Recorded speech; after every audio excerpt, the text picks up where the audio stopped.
Seorang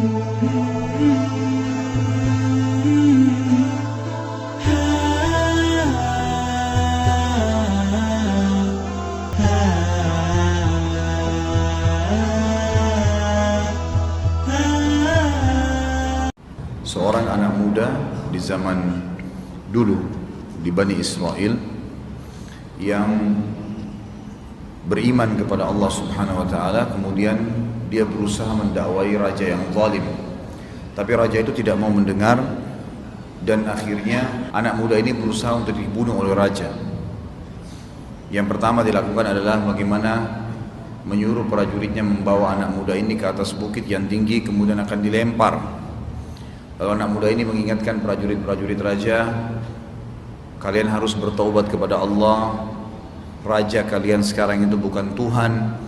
Dinasihati tapi tetap tidak mau. Akhirnya mereka tetap berusaha untuk mau mendorong anak muda ini jatuh dari atas bukit. Lalu dia mengucapkan doa, Allahumma kfinihim ma syi'ta, yang artinya ya Allah ambil alihlah mereka ini. Dan ini termasuk doa yang mulia sebagaimana dinukil dalam hadis Bukhari. Kalau kita merasa terganggu sekali dengan masalah yang sedang kita hadapin, ada orang sangat mengganggu, sudah dinasihatin, kemudian tidak mau juga, maka boleh kita ucapin doa ini, Allahumma kfinihim ma syi'ta, ya Allah ambil alih kejadian ini, orang ini diselesaikan itu, Allah yang ambil alih.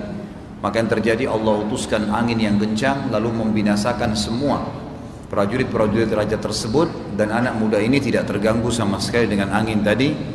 Dia pulang lagi ke istana raja, lalu rajanya kaget bertanya, mana prajurit-prajurit saya? Kata anak muda ini, Allah telah binasakan mereka.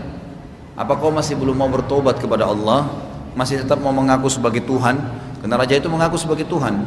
Maka dia suruh prajuritnya tangkap anak muda ini, bawa dia ke tengah lautan, tenggelamkan, ikat di sebuah tiang, kemudian tiang itu juga ditambah bobot lagi, diikat rantai dengan batu yang besar, cemplungkan dia, tenggelamkan di lautan. Dibawalah ke sana. Di tengah lautan sementara jalan, anak muda ini kemudian menasihatin orang-orang untuk taubat kepada Allah Subhanahu wa taala. Tetap tidak mau. Di tengah lautan, maka anak muda ini mengatakan, Allahumma kfinihim ma syi'ta, ya Allah ambil alih mereka ini. Lalu kemudian Allah datangkan ombak yang besar, menggulung kapal tersebut, akhirnya kapal itu tenggelam, hancur, semuanya mati. Tapi anak muda ini subhanallah dengan ombak itu membuat ikat tali yang terikat di tangannya di kayu itu terbuka, dan kayu ini pun tenggelam dengan batunya. Lalu anak muda ini berhasil ke tepi pantai. Masyarakat pada saat itu mendengar isu ini, dan mereka semua mengatakan, anak muda ini kalau betul-betul tidak mati juga dengan ditenggelamkan oleh raja, berarti Tuhannya benar. Maka betul-betul masyarakat betul menunggu di pinggir lautan dan melihat anak muda ini selamat. Pada saat selamat pun akhirnya banyak orang yang beriman. Dia kembali lagi ke istana raja. Rajanya kaget, mana prajurit-prajurit saya?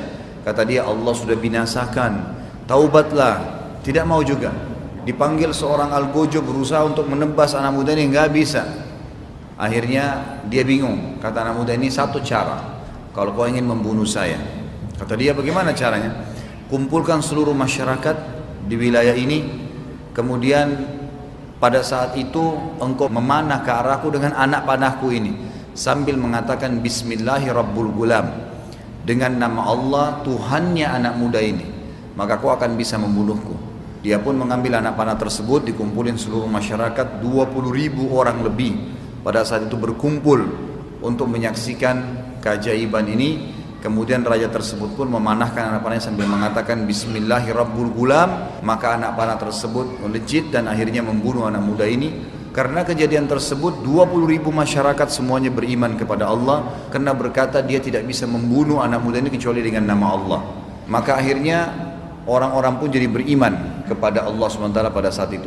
Ini yang dimaksud tentang kisah anak muda dengan raja yang zalim. Dan di situ disebutkan hadis riwayat Imam Muslim nomor 3005. Kemudian riwayat-riwayat dan kesaksian ribuan ulama tentang para wali dan karama-karama yang tak terhitung jumlahnya.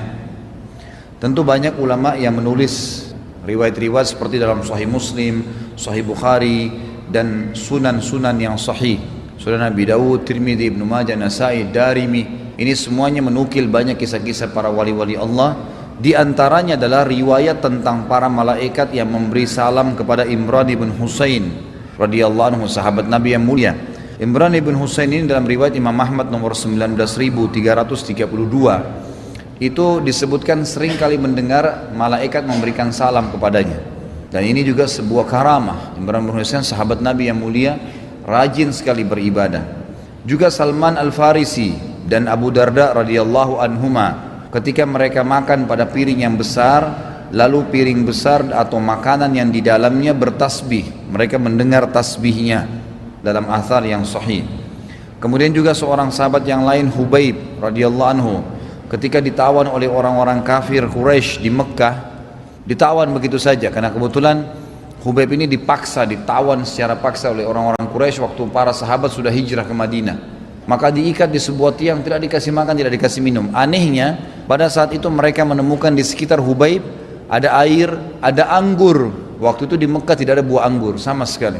Dan ini dinukil dalam riwayat yang sahih, riwayat Imam Bukhari nomor 3045. Jadi ini keajaiban Allah SWT berikan kepada dia karena dia disiksa di jalan Allah, gak dikasih makan, gak dikasih minum, malah Allah hilangkan hausnya. Dan Allah datangkan untuknya buah-buahan termasuk buah anggur yang tidak ada di Mekah pada saat itu. Kemudian Bara ibn Malik radhiyallahu anhu, setiap kali beliau bersumpah atas nama Allah mengatakan, ya Allah aku bersumpah atas namamu dalam satu masalah pasti Allah kabulkan. Dalam perang Qadisiyah itu terjadi tahun 15 Hijriah. Perang Qadisiyah ini terjadi di negeri Syam.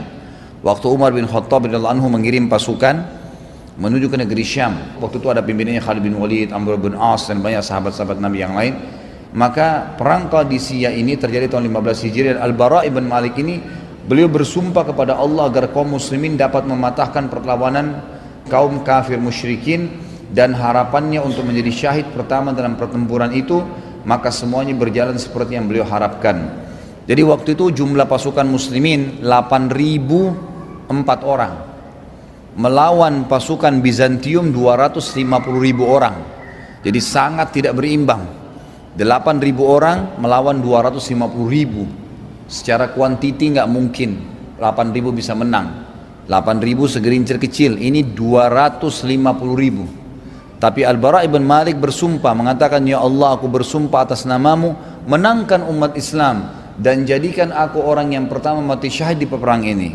Maka Al-Bara ibn Malik radhiyallahu anhu meminta agar dilempar dengan sebuah katapel yang besar dari luar benteng, dilempar ke dalam benteng musuh. Kemudian masuk ke dalam benteng musuh, dia pun berusaha memukul mundur musuh-musuh yang ada sampai membuka pintu gerbangnya. Dan akhirnya berhasil memenangkan peperangan tersebut. Nah, ini terjadi, ini dalam sejarah Islam. Kemudian juga di sini ada kisah tentang Umar bin Khattab yang berkhutbah di atas mimbar Rasulullah SAW. Di situ beliau berkata, memimpin peperangan yang sedang terjadi di Persia. Hai batalion muslim, ke bukitlah. Beliau memerintahkan kepada panglima perang batalion muslim agar mengarahkan pasukannya ke bukit. Maka dia, pemimpin tersebut, mendengar seruan beliau di Madinah, kemudian mengarahkan pasukannya ke arah perbukitan, sehingga disitulah mereka memperoleh kemenangan dan kekalahan musuh-musuhnya, kaum musyrikin. Ketika dia kembali ke Madinah, dia menceritakan tentang suara Umar radhiyallahu anhu yang didengarnya kepada Umar dan kepada para sahabat lainnya. Demikian pula halnya yang terjadi dengan Al-Ala Al-Hadrami radhiyallahu anhu. Ketika beliau akan menyeberangi sungai besar bersama pasukannya, beliau berdoa, ya Allah yang maha mengetahui lagi maha bijaksana, ya Allah yang maha tinggi lagi maha agung. Lalu beliau bertakbir, lalu beliau bersama pasukannya menyeberangi sungai, dan pelana-pelana kuda yang mereka tunggangi tidak basah sedikit pun. Ada semua rujukannya. Pernah pada suatu saat juga Al-Hasan Al-Basri berdoa kepada Allah agar membinasakan seseorang yang selalu menyakiti beliau. Maka pada saat itu juga orang itu tersungkur mengenaskan, meninggal. Ini disebutkan juga Al-Lalakai dalam kitab beliau Karamatil Aulia, atau karamahnya orang-orang yang dekat dengan Allah. Ada juga kisah sahabat namanya Usaid bin Khudair radhiyallahu anhu. Beliau pernah membaca Al-Quran malam-malam, lalu malaikat datang mendengarkan bacaannya. Beliau pernah malam hari kepanasan, habis sholat malam, beliau duduk di halaman rumahnya, beliau membaca Al-Quran. Sementara membaca, tiba-tiba kudanya merontak. Lalu beliau pun melihat ke arah kuda, memberhentikan bacanya, tiba-tiba kudanya tenang. Beliau lihat aman, beliau ulangin lagi ayat Al-Quran. Begitu dilantunkan lagi Al-Quran, merontak lagi kudanya. Maka dia berhenti, dia lihat ke arah kudanya, kudanya jadi tenang sampai 3 kali. Setelah 3 kali terjadi tersebut, maka Usaid bin Khudair berkata radhiyallahu anhu, saya mengangkat kepala saya ke atas, maka saya melihat ada cahaya putih menembus langit. Lalu saya pun menuju ke masjid dan berkata, ya Rasulullah, kejadiannya seperti ini.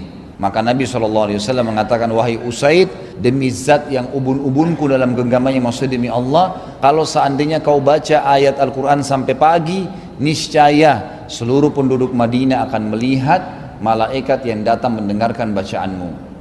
Jadi di sini ada sahabat-sahabat yang menyaksikan dan terjadi itu pada mereka, dan banyak sekali kisah yang seperti ini. Kemudian juga dikatakan ada seorang laki-laki dari suku An-Nakhai. Ketika dalam suatu perjalanan keledai tunggangannya mati, maka beliau berwudu, lalu sholat 2 rakaat dan berdoa kepada Allah agar menghidupkan kembali keledai tunggangannya. Karena di padang pasir, kalau tunggangan ini mati maka tidak ada lagi cara untuk bisa selamat. Perjalanan jauh, maka dia pun wudu, dia sholat 2 rakaat dan minta kepada Allah agar hewannya dihidupkan kembali. Maka Allah hidupkan kembali keledainya dan beliau kembali menungganginya.